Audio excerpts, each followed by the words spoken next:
Hi there guys, I'm Nikhil from Notion Hub, and in this video, I'm going to show you the best features for your Realme C12. By the way, I've already posted a dedicated video for the tips and tricks section where I've talked about many things which I won't be covering in this video. So definitely check out that video. Link will be in the description. Now the first best thing about this phone is its bigger battery size. This phone sports a 6000 mAh battery. There's no fast charging, but it does come with a 10 watts power adapter inside the box. And the battery can last you more than 2 days if you're a normal user. Next, this phone also comes with some pretty decent cameras. On the rear, this phone has a triple camera setup with a 13 megapixel primary camera, and for selfies, it is a 5 megapixel camera with f2.4 aperture. These are some sample shots.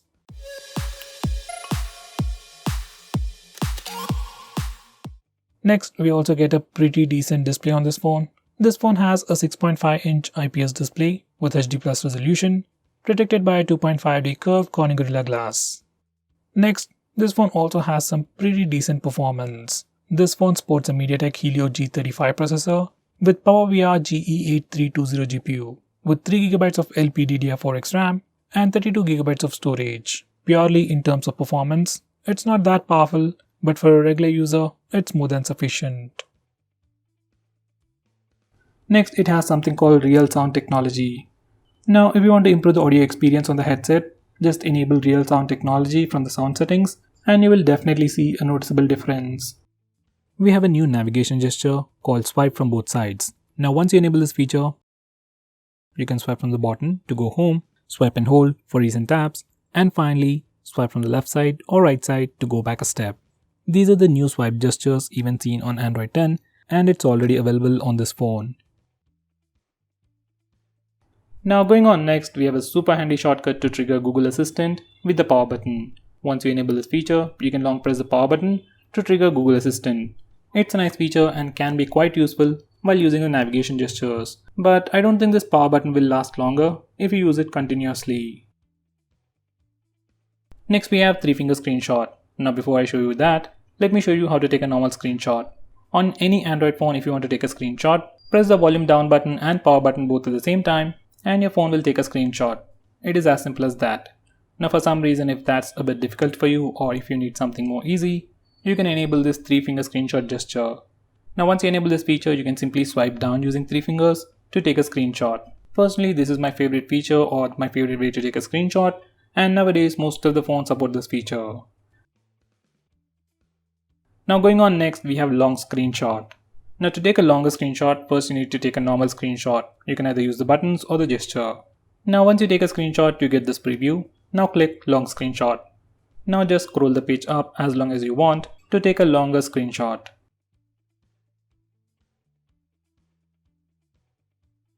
Now going on next, this phone even comes with screen recording. I really don't know why you want to record your screen, especially on an Android phone, but for some reason if you want to record it, you can start it from the notification toggles, or you can also use the smart bar, which can be accessed from anywhere by swiping on the right side corner. You can stop recording by clicking the stop button on the floating bubble. Next we have flash on call. Once you enable this feature, every time you get a call, flashlight on the phone blinks to give you an indication. This feature can be quite useful when your phone is in silent mode. Next we have a feature called vibrate when you answer an end call.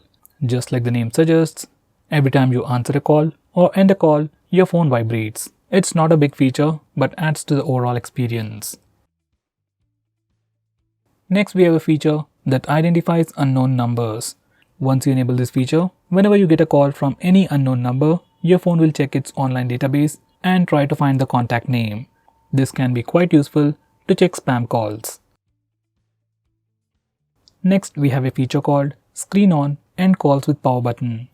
Once you enable this feature, you can end calls by pressing the power button when the display is on. When the display is off, clicking the power button just turns on the display. Next, we have split screen mode. Now, split screen mode has been on Android for a very long time, but on this phone, we have some more features. Now, to start a split screen mode, as always, you can simply press and hold the recent tabs button. Or on this phone, you can also use the 3-finger gesture. Simply swipe up using 3 fingers to open the current application in a split screen mode. You can choose a secondary application from the list below. Personally, I like this gesture and I wish every other phone has it. Next, we have some screen off gestures like double tap to wake. Just enable it and double tap the screen to wake it up. Next, you can draw a note to open the camera application. We can also draw a V to toggle the torch. We can also draw characters like greater than or less than for music controls. And finally, you can add custom gestures like you can draw a W to open WhatsApp, M for phone dialer, and so on.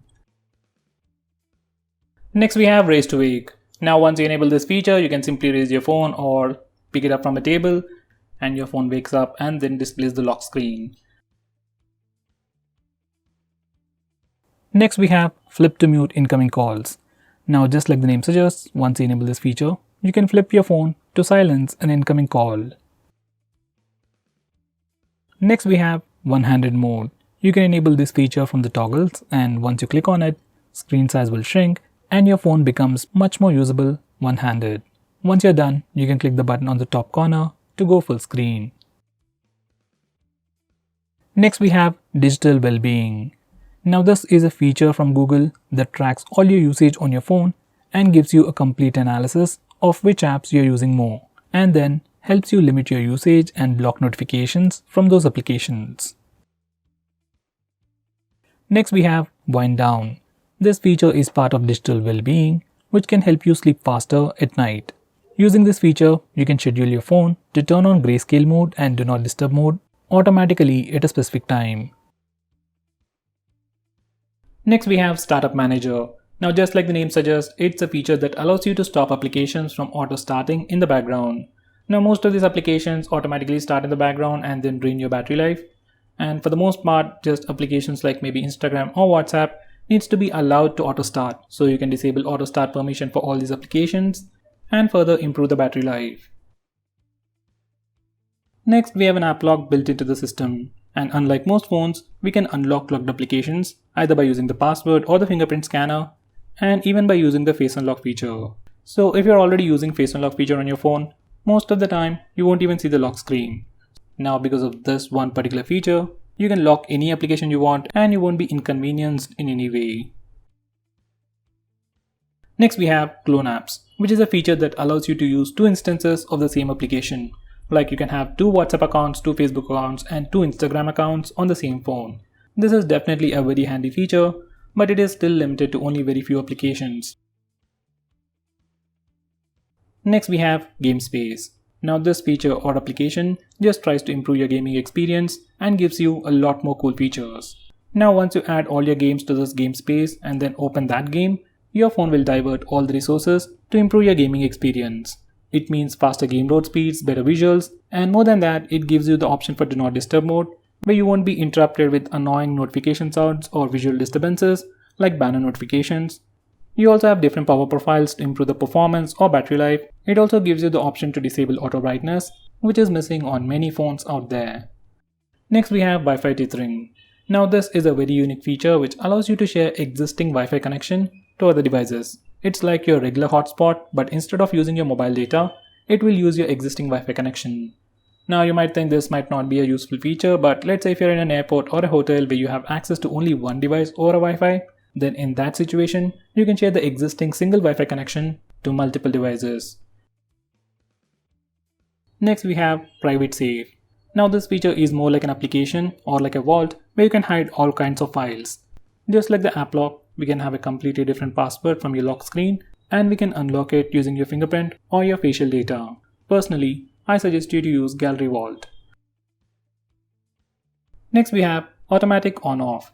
Now this is another weird name for schedule power on and power off, and using these settings, we can automatically turn on and turn off your phone at a specific time. Next, we have Kid Space. If your kid is troubling you about your phone, he wants to play some games, or maybe sometimes he accidentally purchases stuff, Kid Space can be quite useful for you. Once you configure this Kid Space, your kid will be able to only use specific applications that you choose, and he will be able to use your phone only for a specific amount of time. Once again, it's a nice feature, but if your kid already knows your password, it's completely useless. So guys, those were all the best features. If I missed out on anything important, do let me know by commenting below this video, and make sure you check out my video on tips and tricks section. Link will be in the description. Now, if you're planning to buy this phone, please use the link in the description. It always helps the channel, and if you want us to make any specific video, tweet out to us with the hashtag AskGreedyTech on Twitter, and I'll try to make it as soon as possible. I'm Nikhil from GreedyTech signing off. Have a nice day.